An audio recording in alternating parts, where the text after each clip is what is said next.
I stood in our empty house holding the boarding passes to London that would never be used, staring at our joint bank account balance, $0.37.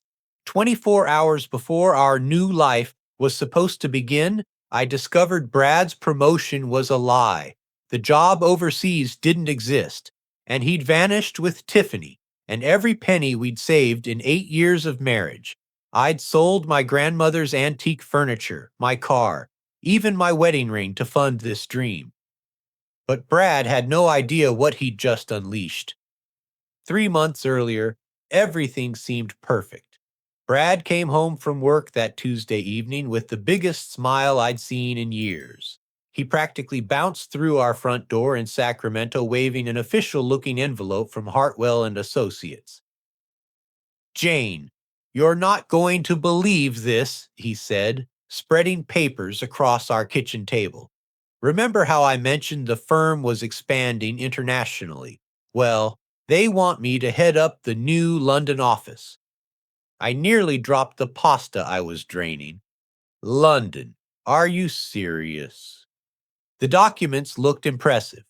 Company letterhead detailed job descriptions, even a congratulatory email from the CEO praising Brad's exceptional dedication and financial acumen. The salary figure made my eyes widen, nearly double what he was making in Sacramento. "There's just one catch." Brad continued, his expression growing serious. "They need us to move quickly, like really quickly. The position starts in 4 months, and due to international tax implications, we need to liquidate most of our assets here in the States." I remember feeling a flutter of excitement mixed with anxiety. "Liquidate? What do you mean?" Brad pulled out another document pointing to highlighted sections. "Company policy for international relocations. They'll provide housing and furniture allowances, but we need to sell everything here to avoid double taxation. The house cars, personal belongings, everything except what we can fit in 8 suitcases." The idea terrified and thrilled me simultaneously. London had always been a dream destination for us. We'd honeymooned there 8 years ago and fallen in love with the city's energy and history. "What about my job?" I asked. I'd been working at the Sacramento Children's Foundation for 6 years, coordinating educational programs for underprivileged kids. "The salary increase will more than cover any income loss," Brad assured me. "Plus, think about the experience. You could volunteer with international organizations, maybe start your own nonprofit. This is our chance for a complete, fresh start." Over the following weeks, Brad's enthusiasm was infectious. He showed me apartment listings in trendy London neighborhoods, talked about weekend trips to Paris and Rome, painted pictures of a sophisticated European lifestyle that seemed too good to be true. But the liquidation process proved more challenging than I'd anticipated. Our house sold within 2 weeks to cash buyers, which Brad said was lucky timing in the market. Then came the harder decisions. "We really need to consider your grandmother's antique collection," Brad mentioned one evening as we packed boxes. "I know it's sentimental, but those pieces are worth serious money. Money we need for the international move." My grandmother's furniture had been in our family for 3 generations. Her dining room set vintage jewelry armoire and hand-carved bedroom furniture filled half our house. When she passed 5 years ago, leaving everything to me, I'd promised myself I'd never sell those precious family heirlooms. "I can't, Brad. These pieces have been in my family since the 1920s. Brad sat beside me on the couch, taking my hands gently. "I understand the emotional attachment, honey. But think practically.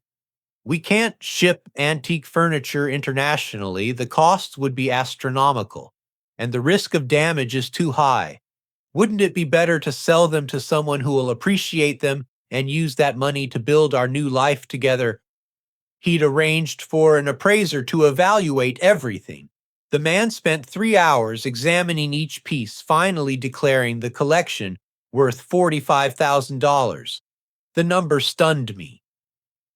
See, Brad said after the appraiser left, that's enough to cover our moving expenses and have a substantial emergency fund in London. My sister Sarah visited that weekend and immediately sensed my uncertainty. Something feels rushed about all this, she said, as we walked through the increasingly empty house. Why can't they give you more time to prepare? Deke, international business moves quickly. I explained, repeating Brad's reasoning. The London office needs to be operational by January, and Brad's the only one qualified to run it. Sarah frowned. Have you talked to anyone else at his company? Verified this opportunity independently? Her questions made me defensive. Why would Brad lie about something this huge, Sarah? This is the opportunity of a lifetime. I'm not saying he's lying, she backtracked quickly. I just think major life changes deserve careful consideration. But I was already committed emotionally. The estate sale for our belongings was scheduled, the antique buyer had made his offer, and I'd given my 2 weeks' notice at the foundation. My colleagues threw me a beautiful farewell party complete with a scrapbook of photos from all the programs we'd coordinated together. Oh, we're going to miss you terribly, said Linda, my supervisor. Promise you'll keep in touch and maybe even collaborate on international projects.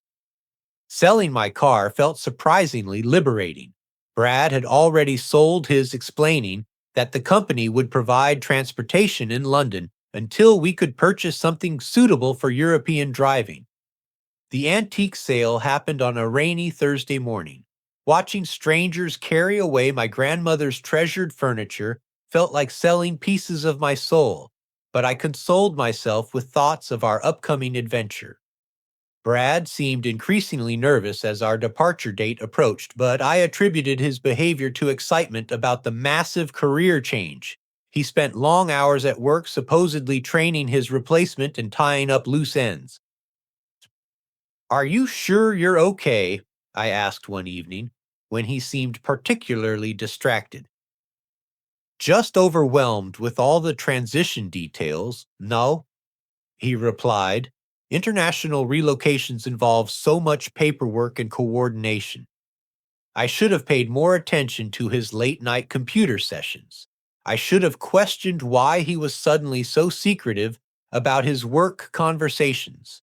I should have trusted Sarah's instincts about the rushed timeline. Instead, I focused on our future spending hours researching London neighborhoods and imagining our new life across the ocean. 2 weeks before our departure, I found Brad's laptop accidentally left open on the kitchen counter. He'd gone to grab coffee, and curiosity got the better of me. What I saw made my blood freeze. Google searches from the previous week included how to transfer money to offshore accounts and countries with no extradition to the U.S. My hands shook as I quickly closed the laptop before Brad returned. Why would someone planning a legitimate international move research extradition laws? The questions began multiplying in my mind, creating doubts I couldn't ignore. The next morning after Brad left for work, I made a decision that would change everything. I reopened his laptop using the password I'd watched him type countless times and began digging deeper into his recent activity. What I discovered made me physically sick. Brad's browser history revealed months of planning that had nothing to do with London or legitimate employment. He'd been researching money laundering techniques, offshore banking procedures, and most disturbing of all, how to assume new identities in countries without extradition treaties. But the real shock came when I found his email correspondence. Hundreds of messages to someone named Tiffany Monroe, supposedly a former colleague who'd moved to Portland 6 months earlier. The emails weren't professional. They were intimate, detailed, and clearly from someone planning an elaborate escape. My darling T. One message read, "Everything is proceeding perfectly. Jane suspects nothing and will have enough money to disappear completely by December. Costa Rica is still our best option. Beautiful beaches and no questions asked about American finances. Costa Rica. We were supposed to be moving to London. My hands trembled as I scrolled through more messages. Tiffany wasn't in Portland at all. She was living in a downtown Sacramento apartment that Brad was paying for, and they'd been planning this elaborate con for over a year. I needed help, but I couldn't trust anyone Brad knew. That's when I remembered finding a business card in my grandmother's old address book months earlier. Marcus Rivera, private investigator. At the time, I'd wondered why my grandmother had kept his contact information. Now I understood she must have had reasons to be cautious about people's motives. Marcus agreed to meet me that afternoon at a coffee shop across town. He was a quiet man in his 40s with kind eyes and a reassuring manner that immediately put me at ease. "Tell me everything," he said simply. I explained the entire situation, the sudden job opportunity, the rushed liquidation of assets, and my recent discoveries about Brad's online activities. Marcus took notes without judgment, occasionally asking clarifying questions. "How much money are we talking about?" he asked. While our savings account had $89,000 from the house sale and my grandmother's antiques. Plus, I had about $15,000 in my personal account. Marcus leaned back in his chair. "That's more than enough motivation for an elaborate scam. Tell me about Tiffany Monroe." I only met her a few times at company events. She was always friendly but seemed to pay special attention to Brad. When she supposedly moved to Portland, Brad acted sad about losing such a capable colleague. "Let me do some digging," Marcus said. "Don't confront Brad yet. If this is what I think it is, we need to gather evidence carefully." That evening, I forced myself to act normal, while Brad updated me on final preparations for our move. He'd already booked our flights to London, and we were scheduled to leave in 10 days. "The company is handling all the visa paperwork," he explained. "We just need to show up at the airport with our passports and personal belongings." I nodded and smiled, while internally screaming. How long had he been planning to destroy my life? Marcus called the next morning with devastating news. Tiffany Monroe never moved to Portland. She's been living in a luxury apartment on J Street for the past 8 months. The lease is signed under the name Robert Mitchell. Not Brad's real name, but the handwriting matches samples you provided. "You found handwriting samples from the documents he showed you about the London job. Jane, I need to tell you something else. Those documents aren't legitimate. I contacted Hartwell and Associates directly.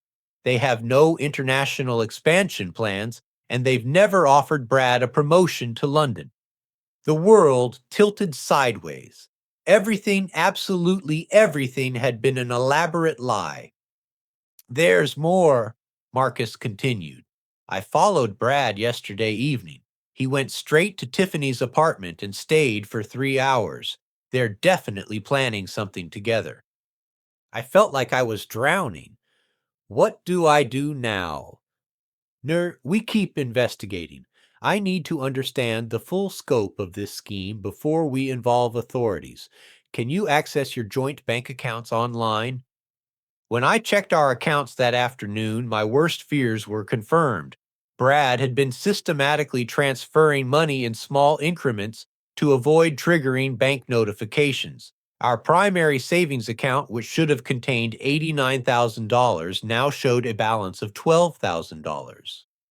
But Marcus had discovered something even more sinister. "Jane, I found airline confirmation emails in Brad's digital trash folder. He and Tiffany aren't going to London. They have tickets to Costa Rica departing the exact same day as your supposed London flight. The tickets had been purchased 3 months ago, the same week Brad had first mentioned the London opportunity. This wasn't a spur-of-the-moment betrayal. It was a carefully orchestrated plan to steal my life savings and disappear forever. How is this possible? I asked during our second meeting. How could I live with someone for 8 years and not know he was capable of this? Marcus had seen enough cases like mine to understand the psychology. Professional con artists are exceptionally skilled at manipulation. They study their targets carefully and present exactly what those people want to see. You wanted adventure and financial security. Brad gave you both in theory. That night, I confronted my own blindness. The signs had been there. Brad's secretive phone calls, his insistence on handling all financial arrangements, his eagerness to liquidate assets quickly. I'd ignored every red flag because I wanted to believe in our dream. But Marcus wasn't finished with his investigation. I need to show you something else I found, he said the next day, handing me a manila folder. Brad's employment history shows patterns of financial irregularities at two previous firms.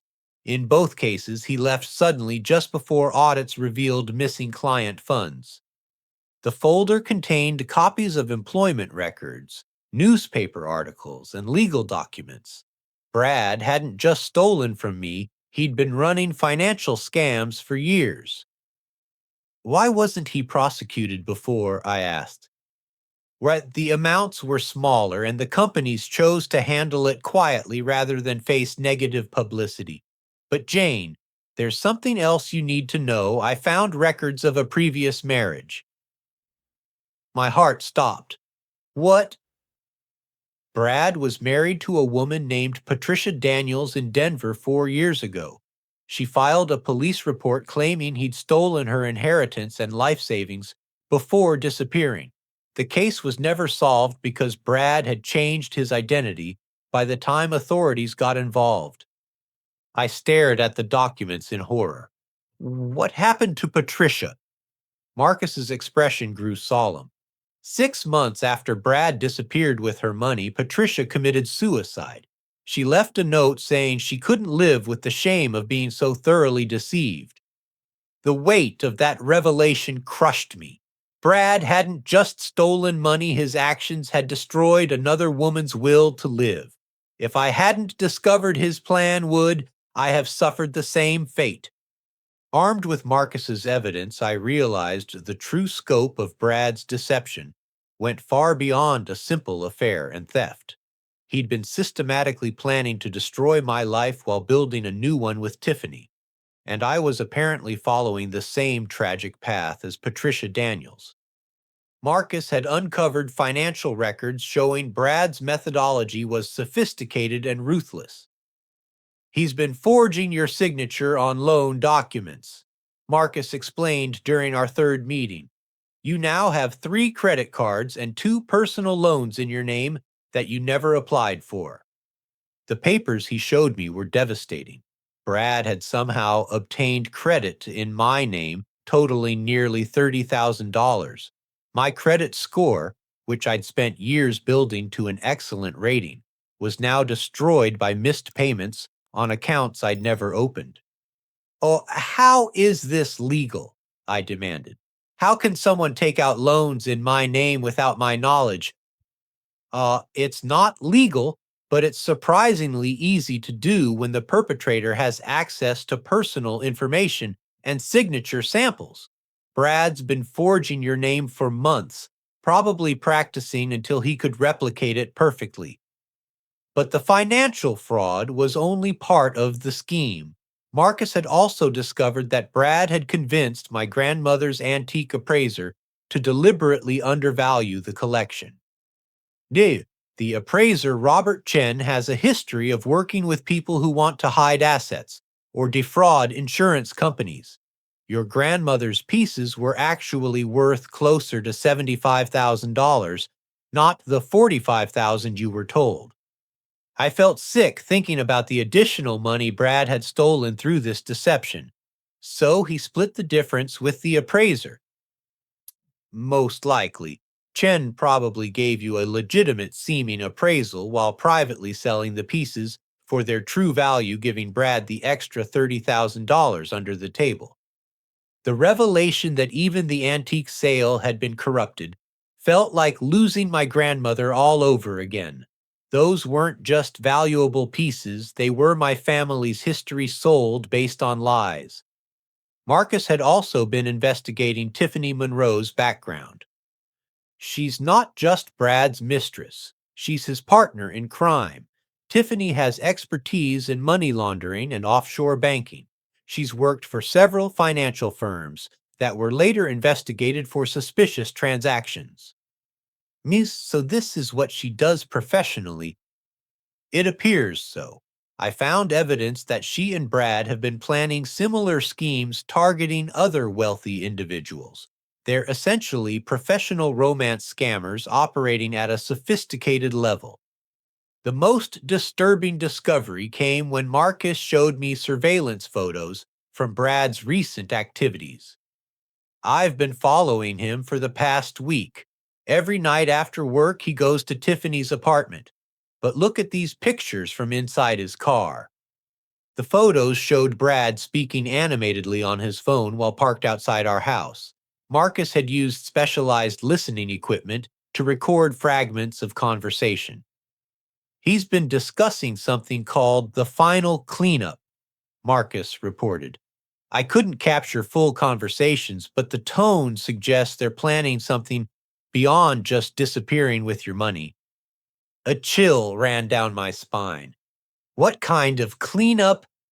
I'm not certain, but given what happened to Patricia Daniels, I think we need to consider the possibility that Brad doesn't intend for you to survive this betrayal. That evening, I made a horrifying discovery in our bedroom. While Brad was showering, I noticed something odd about the wall behind our headboard.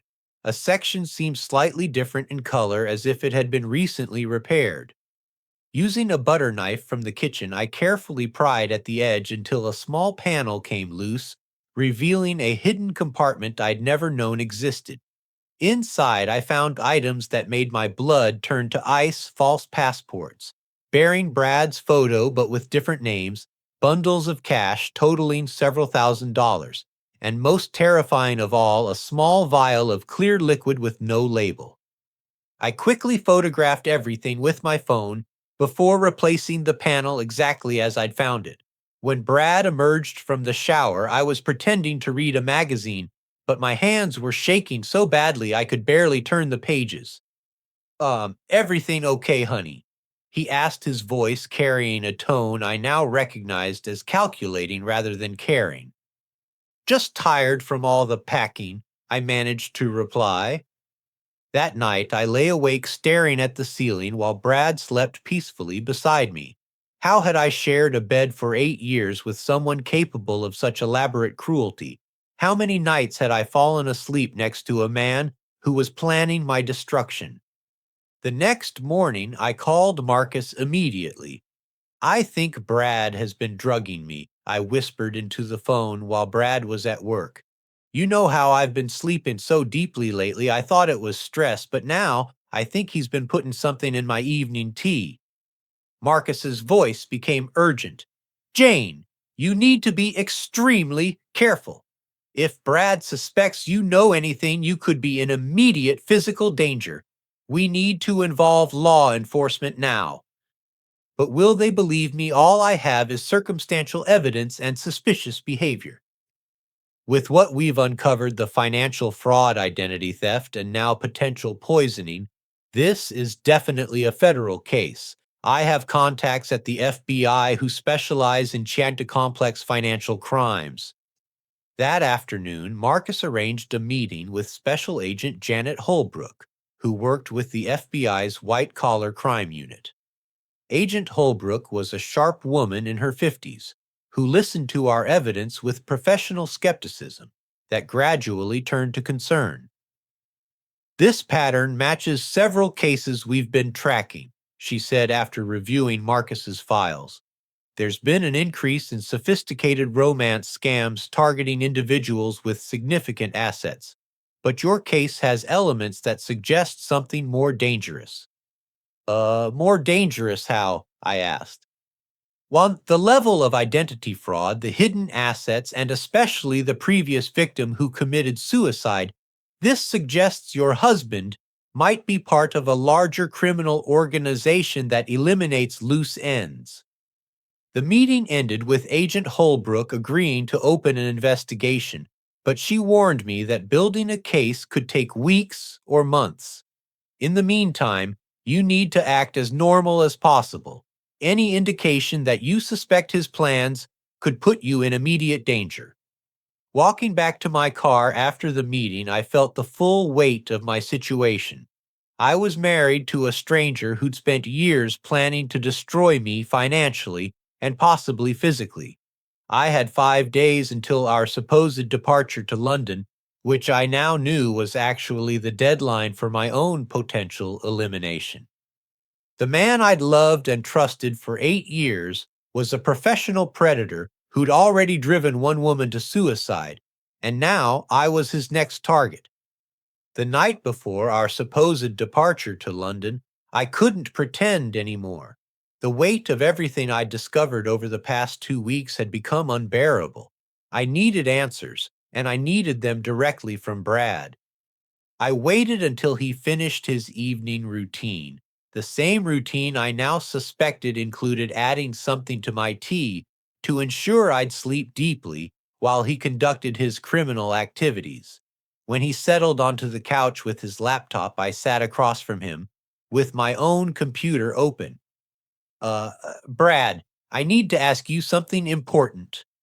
I began, my voice steadier than I'd expected. He looked up with that familiar smile that had once made me feel safe and loved. Now it looked predatory. What's on your mind, honey? Last-minute nerves about the big move. There isn't going to be a move, is there? I said quietly. His expression didn't change, but I saw something flicker in his eyes, calculation, not surprise. What do you mean? I mean, there's no job in London. There's no promotion. There's no international expansion at Hartwell and Associates. I turned my laptop screen toward him, showing the email I'd received from the company's HR department. I contacted them directly. For a moment, Brad said nothing. Then, to my shock, he began laughing. Not nervous laughter or embarrassed chuckling, but genuine amusement. Um, well, he said, closing his own laptop deliberately, I was wondering when you'd figure it out. I actually expected it to happen sooner. You're not quite as sharp as I thought you were. His casual cruelty hit me like a physical blow. So you admit it. Everything has been a lie. Brad leaned back against the couch cushions, looking completely relaxed. Everything, Jane. The job, the promotion, the moving timeline, probably even my feelings for you, if I'm being completely honest. I felt like I was falling into an abyss. Why would you do this to me? Because it's what I do, he replied with a shrug. I identify targets with valuable assets, gain their trust, and liquidate those assets for my own benefit. You were particularly easy because you were so eager to believe in romance and adventure. The methodical way he explained his betrayal was more devastating than anger would have been. The antiques, my grandmother's furniture, worth much more than you were told. My appraiser friend gave us a conservative estimate while privately arranging sales for the real value. Your grandmother had excellent taste in valuable pieces. I could barely speak. How long have you been planning this? Brad seemed to enjoy my pain. I started researching your family about 18 months after we got married. When your grandmother died and left you that collection, I knew I'd hit the jackpot. The house sale was just bonus money. And now, Tiffany's my business partner. We've been working together for 3 years running variations of this same operation. She's extremely good at what she does. I felt nauseated. There were others before me. Oh, of course. You're not special, Jane. You're just another Mark who fell for the same routine that's worked on dozens of lonely women with money. Brad's voice grew colder. Patricia in Denver was particularly profitable. She had a substantial inheritance from her parents' estate. Hearing him mention Patricia so casually made me want to scream. Patricia killed herself because of what you did to her. Brad's expression didn't change. Patricia killed herself because she was weak. She couldn't handle the reality that someone had outsmarted her. That's not my fault. The complete lack of remorse in his voice terrified me more than anything else he'd said. I was looking at someone completely devoid of human empathy. You targeted me specifically, I asked. Obviously. You think our first meeting was coincidence. I'd been researching your family for weeks before I arranged to accidentally bump into you at that coffee shop downtown. Your grandmother's obituary mentioned her antique collection, and public records showed you were the sole beneficiary. I remembered that day 8 years ago when a charming stranger had helped me pick up papers I'd dropped outside my favorite cafe. It had seemed like such a romantic beginning to our relationship. Even our first date was planned. Everything was planned, Jane. The restaurants I chose, the conversations we had, even the places we traveled for our honeymoon. I spent months learning what you wanted to hear, then gave you exactly that. The systematic nature of his deception was overwhelming. What about our friends, our social life? Most of the people you think are mutual friends are actually associates who helped me gather information about your finances and family background. They've been reporting to me about your activities and conversations for years. I felt completely isolated, realizing that even our social circle had been fabricated to support his long-term con. So, what happens now? I asked. You disappear to Costa Rica with Tiffany and leave me with nothing. Brad's smile became distinctly unpleasant. Actually, Jane, the plan is a bit more comprehensive than that. What do you mean? I mean, you won't be around to cause problems or try to recover the money. Accidents happen to distraught women who've lost everything. Sometimes people can't handle the shame of being so thoroughly fooled. The threat was clear, and I felt genuine fear for my life. Like Patricia. Nah, Patricia made her own choice, but yes, that outcome solved several potential complications. I realized I was sitting across from someone who'd essentially murdered Patricia Daniels through psychological manipulation, and now he was planning something similar for me. You're going to kill me. Brad shook his head. I don't need to kill you directly. I just need to create circumstances where you might harm yourself. A few more doses of the medication I've been adding to your tea combined with the emotional devastation of losing everything, and you'll be in no condition to think clearly about your options. The admission that he'd been drugging me confirmed my worst fears. What medication? Nothing that will hurt you permanently, just something to keep you compliant and confused while I finish the final arrangements. By tomorrow night, Tiffany and I will be on our way to Costa Rica, and you'll be dealing with the reality that your entire life has been destroyed. Brad stood up, stretching casually, as if we'd been discussing weekend plans. The beautiful thing about this operation is that it's completely legal from a technical standpoint. You willingly sold your possessions, you agreed to the financial arrangements, and you won't be able to prove that any signatures were forged. But the offshore accounts will be empty by the time any investigation gets started. The money will be scattered across multiple international banks that don't cooperate with American authorities. I sat in stunned silence as Brad gathered his laptop and headed toward the stairs. Get some rest, honey, he said with mock affection.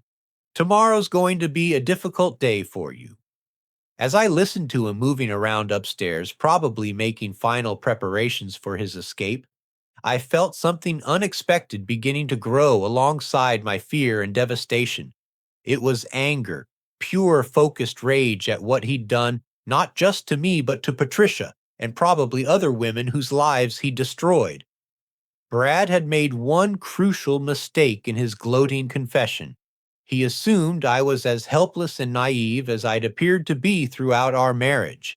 He had no idea that I'd been conducting my own investigation, gathering evidence, and building a network of allies who were prepared to help me fight back. What he also didn't know was that my phone had been recording our entire conversation. Every word of his confession was now documented, and tomorrow, instead of beginning his new life in Costa Rica, Brad was going to discover just how completely he'd underestimated the woman he'd tried to destroy. The next morning, I woke up with crystalline clarity about what I needed to do. Brad's confession had given me everything I needed to destroy him, but I also realized I had advantages he didn't know about. After Brad left for his final day at work, or whatever he was actually doing, I retrieved a key from my jewelry box that I'd never mentioned to him. It belonged to a safety deposit box my grandmother had opened 20 years ago, containing items she'd never told anyone about except me. The drive to First National Bank felt surreal. I was about to access resources that could change everything, while Brad believed he'd left me completely helpless. Inside the safety deposit box, I found treasures that made my heart race. My grandmother had been far more financially sophisticated than anyone realized. The box contained rare gold coins dating back to the 1800s, jewelry pieces that were clearly antique and valuable, and most importantly, detailed documentation proving the true provenance and value of every piece in her collection. Among the papers was a letter addressed to me in my grandmother's handwriting. Dearest Jane, if you're reading this, it means you've encountered someone who's tried to take advantage of our family's assets. These items and documents are my insurance policy to protect future generations. Use them wisely. My grandmother had known that her visible collection might attract the wrong kind of attention, so she'd hidden her most valuable pieces and kept meticulous records that could prove fraud if anyone tried to manipulate the appraisals. The documentation showed that Brad's appraiser had undervalued the visible collection by exactly $30,000, and my grandmother's hidden assets were worth an additional $50,000. I photographed everything before returning the physical items to the safety deposit box, then drove directly to meet Marcus and Agent Holbrook. This changes everything," Agent Holbrook said after reviewing the new evidence. "With your grandmother's documentation, we can prove deliberate fraud in the antique appraisals. Combined with the recorded confession from last night, we have enough for multiple federal charges." Marcus had been busy as well. "I've been tracking Brad's digital activities, and I found something interesting. He's not as technically sophisticated as he thinks he is." He showed me printouts of email conversations between Brad and several other people I didn't recognize. "Your husband is part of a larger network that targets wealthy widows and divorcees across multiple states. They share information about potential marks and coordinate timing to avoid detection." "How many people are involved?" I asked. "At least 8 that I can identify, including Tiffany. They've been operating for almost 5 years, and based on financial transfers I've traced, they've stolen well over $2 million from victims in 6 states. Agent Holbrook leaned forward. "This is exactly the kind of case the Bureau has been trying to build against organized romance fraud. With your evidence and cooperation, we can bring down the entire network." "What do you need me to do?" "For now, continue acting as if you know nothing.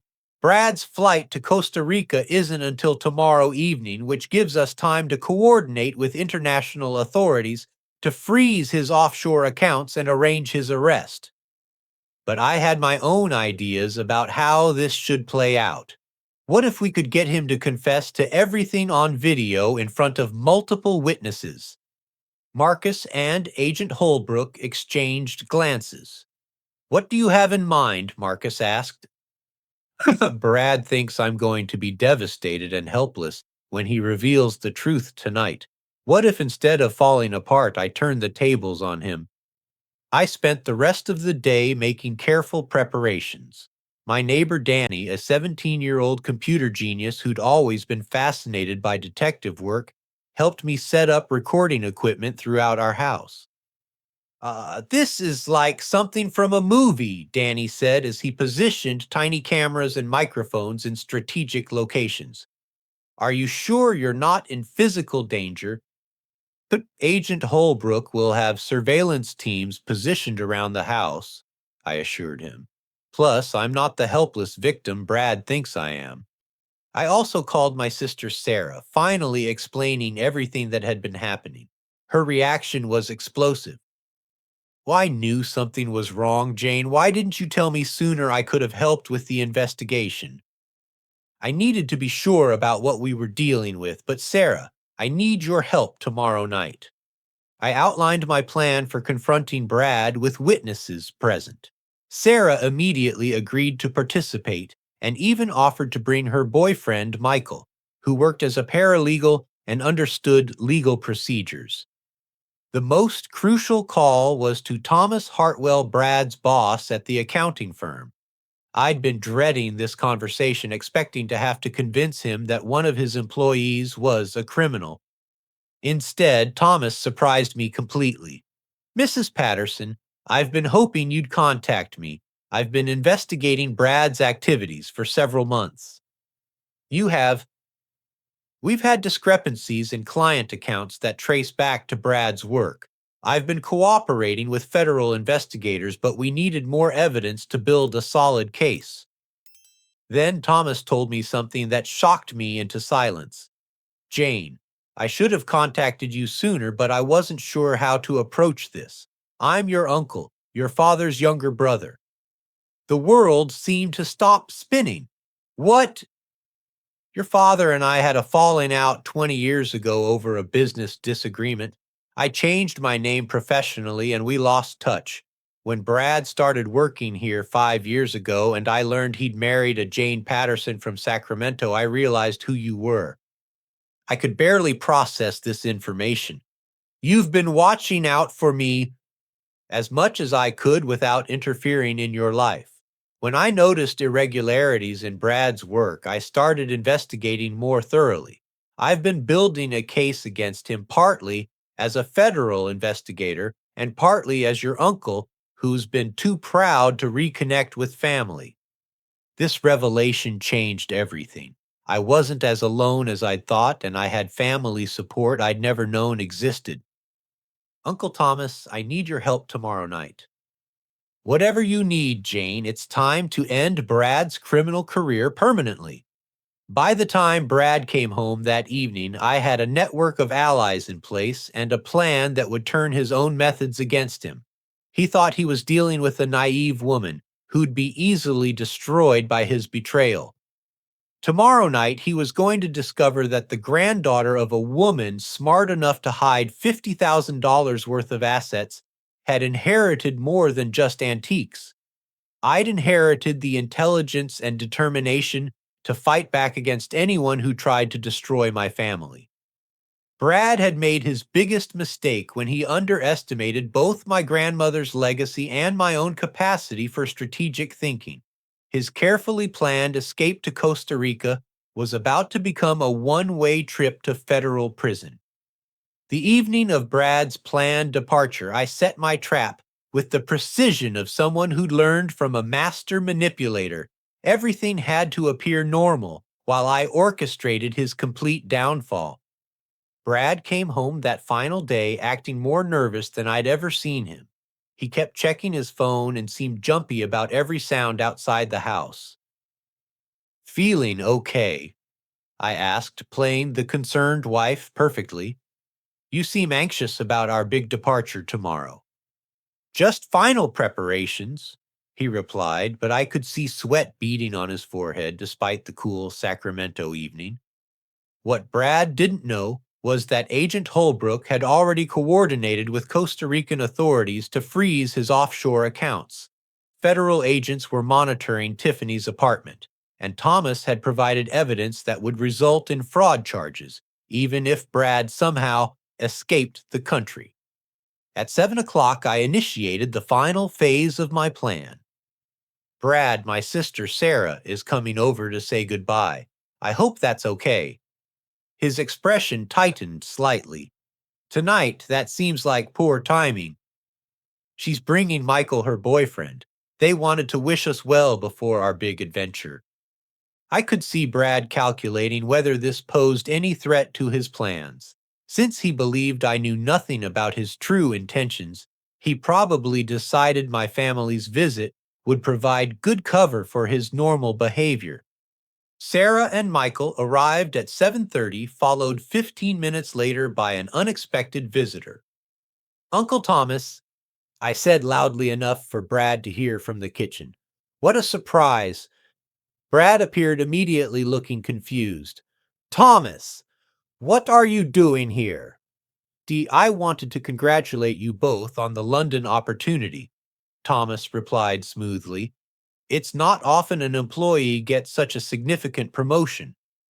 The irony was delicious watching Brad try to maintain his story while unknowingly talking to the man who'd been building a federal case against him. Danny knocked on our door at 8 o'clock carrying his laptop bag. Hi, Mrs. Patterson. You asked me to set up that video call with your grandmother's antique dealer, remember? Brad looked puzzled. What antique dealer?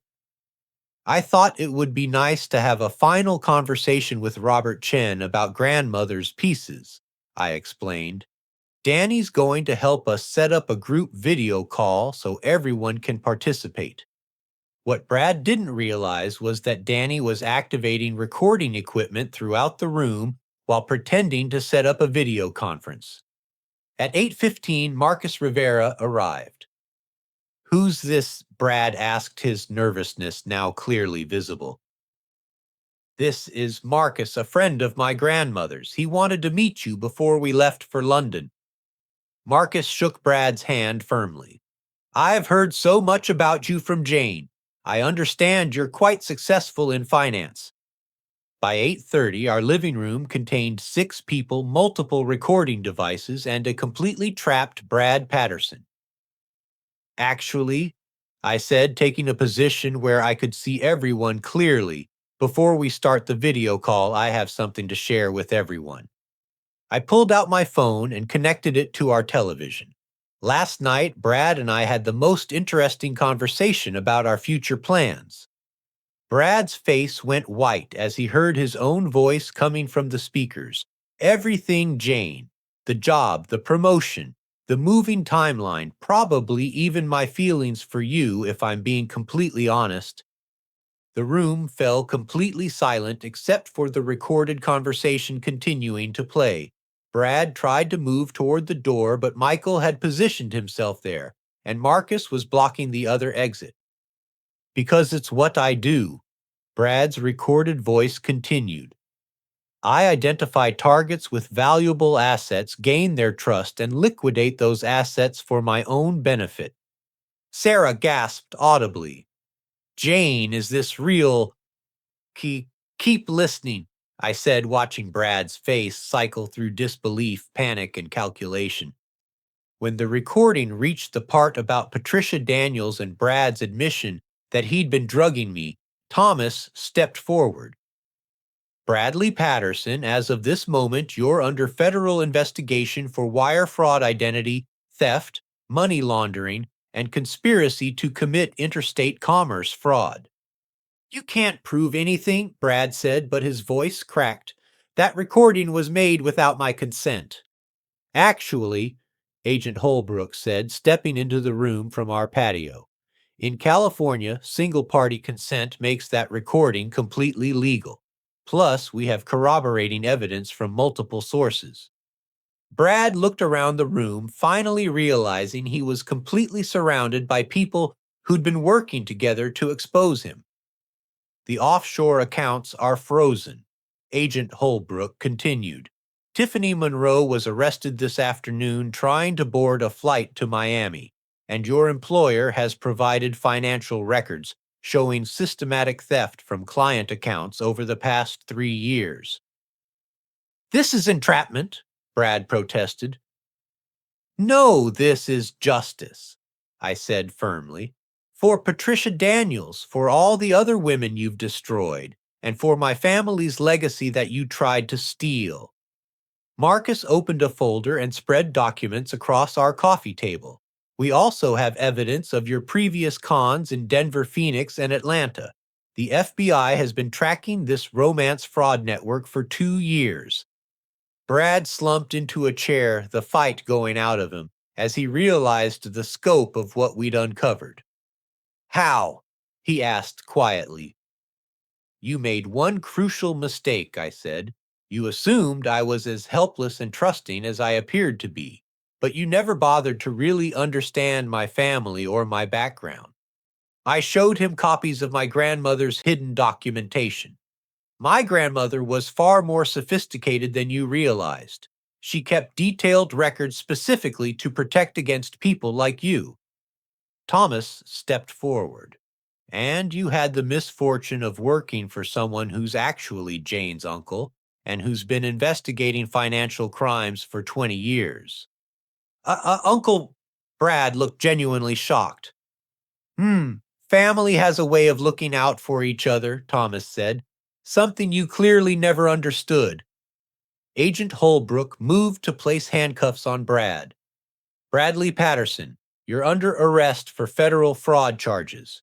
You have the right to remain silent. As the Miranda rights were read, I felt a mix of satisfaction and sadness.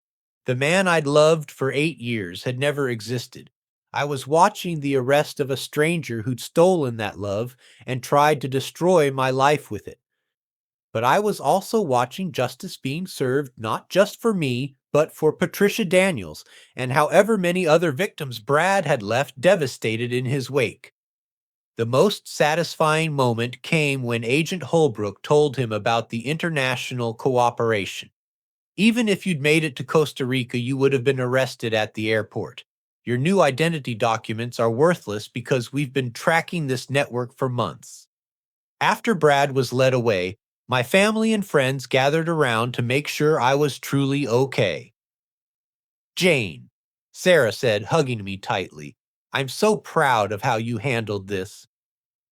I had help, I replied, looking around at the group of people who'd supported me through the most difficult period of my life. Thomas pulled me aside before leaving. I know this is terrible timing, but I've wanted to reconnect with our family for years. Would you be interested in getting to know your uncle properly? I'd love that, I said, realizing that Brad's betrayal had inadvertently led me back to family I'd thought was lost forever.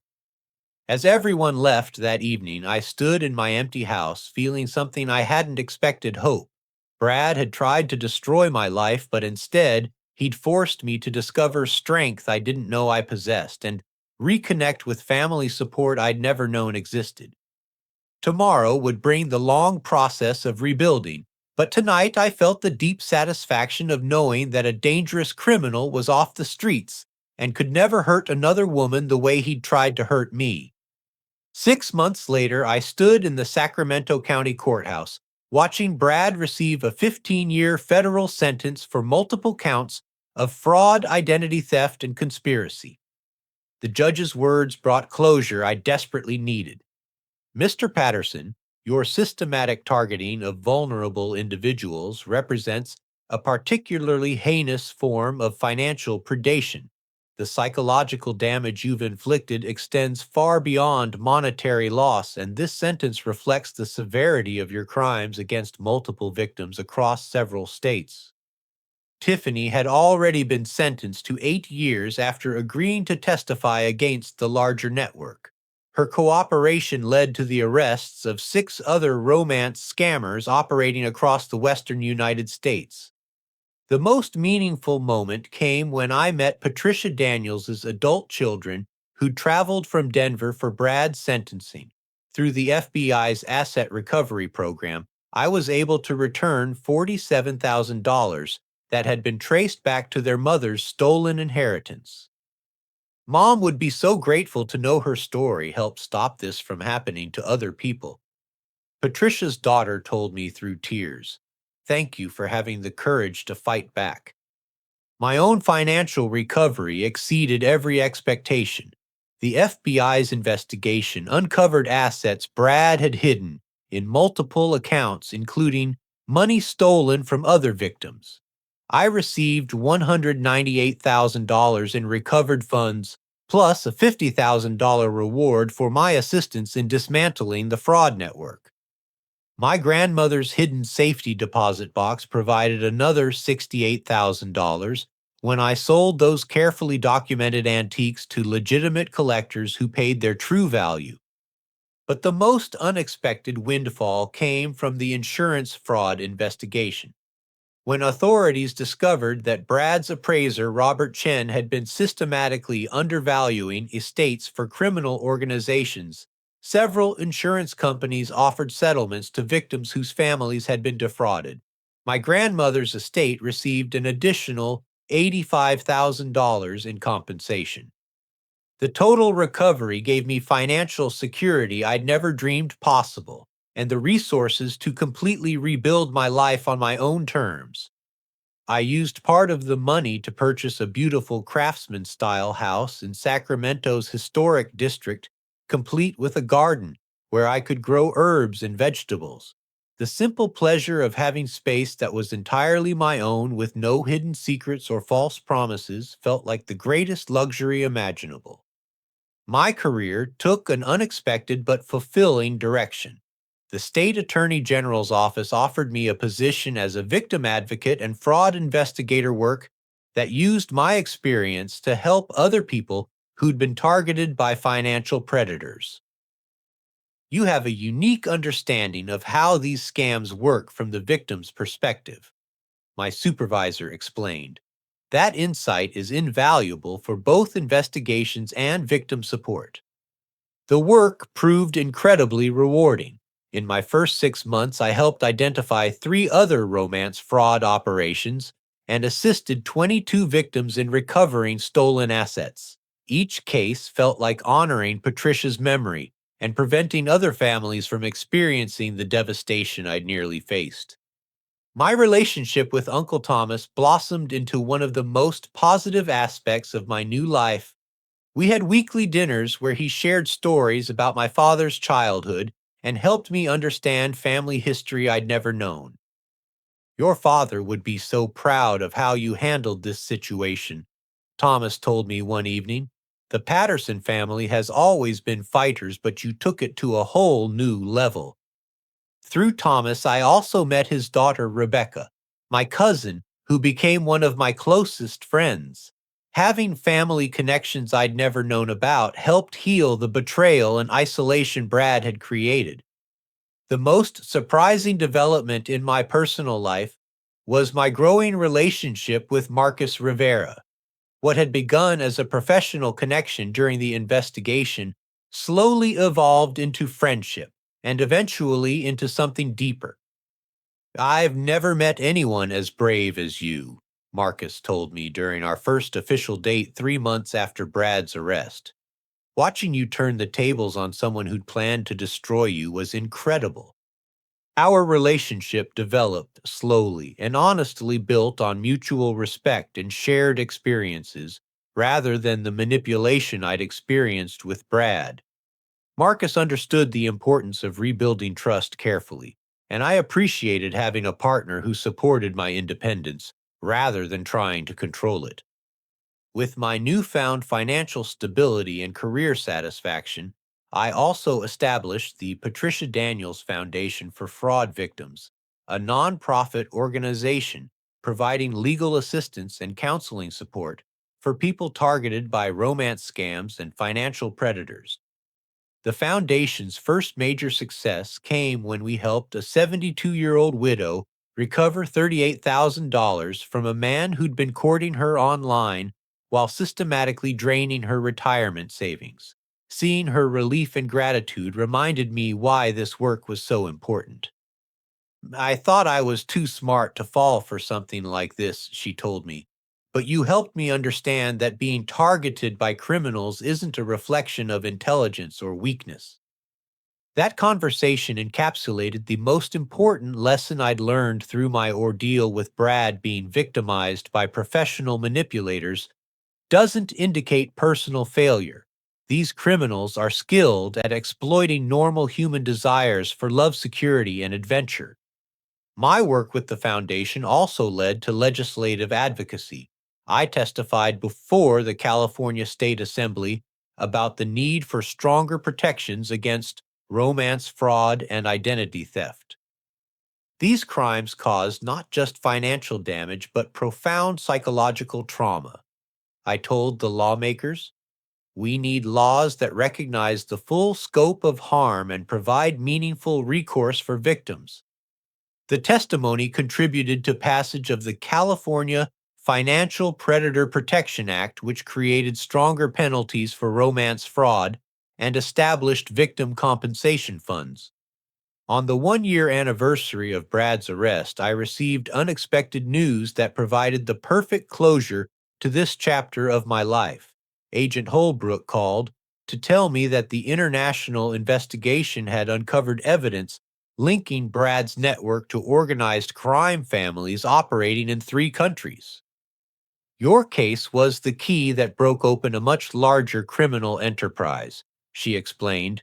Because you had the courage to fight back and gather evidence, we've been able to shut down operations that were stealing millions of dollars annually from victims worldwide. The investigation ultimately led to 47 arrests across 6 countries and the recovery of over $12 million for fraud victims. My small act of defiance against one man's betrayal had helped protect thousands of potential victims from similar devastation.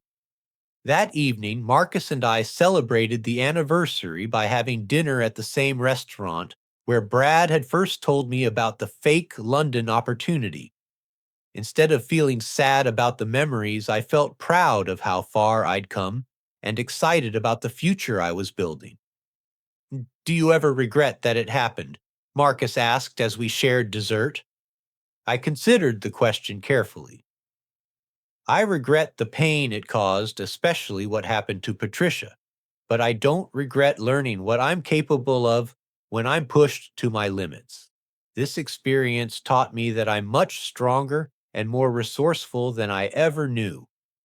Looking back, I realized that Brad's betrayal had inadvertently led me to discover my true calling in life. Working with fraud victims, advocating for legislative changes, and building the foundation gave me purpose I'd never experienced in my previous career. My relationship with Marcus continued to deepen, built on honesty and shared values rather than manipulation and hidden agendas. We talked openly about marriage and children, but with the understanding that both of us valued independence and mutual support over traditional relationship expectations. The house I'd purchased became a sanctuary where I could host foundation events, family dinners, and quiet evenings with people I truly trusted. Every room reflected my authentic tastes rather than compromises made to accommodate someone else's secret agenda. Most importantly, I'd learned to trust my instincts again.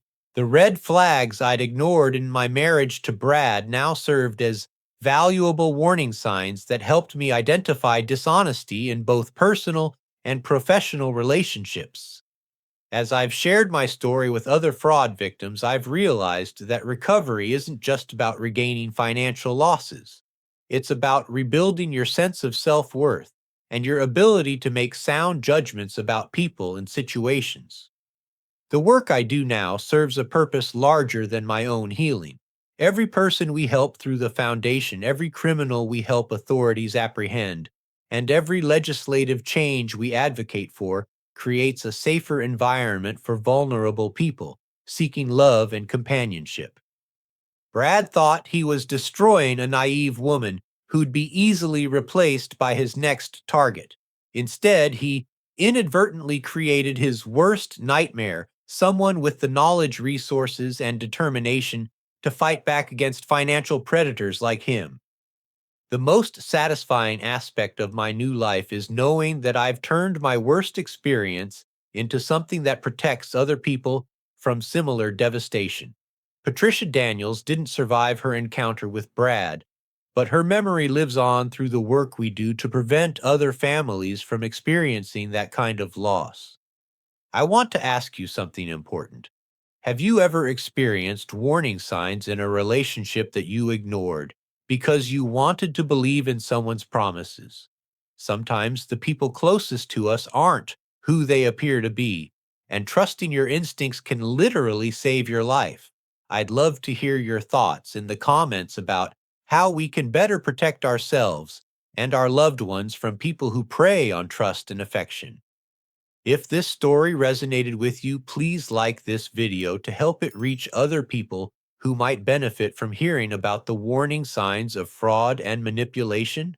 Subscribe to hear more stories about ordinary people overcoming extraordinary betrayals and finding strength they never knew they possessed. And please share this video with anyone you think might need to hear Patricia's story. And understand that financial predators target intelligent, successful people specifically because they have valuable assets and trusting hearts. Thank you for listening to my story and for supporting the work we do to protect vulnerable people from those who would exploit their desire for love and security. Remember that seeking love and companionship isn't naive, it's human. But staying informed about the tactics predators use can help you find genuine connection while avoiding those who would harm you. I hope my journey from betrayal to justice inspires you to trust in your own strength and never let anyone convince you that you deserve less than honesty, respect, and authentic love. Until next time, stay safe and stay strong.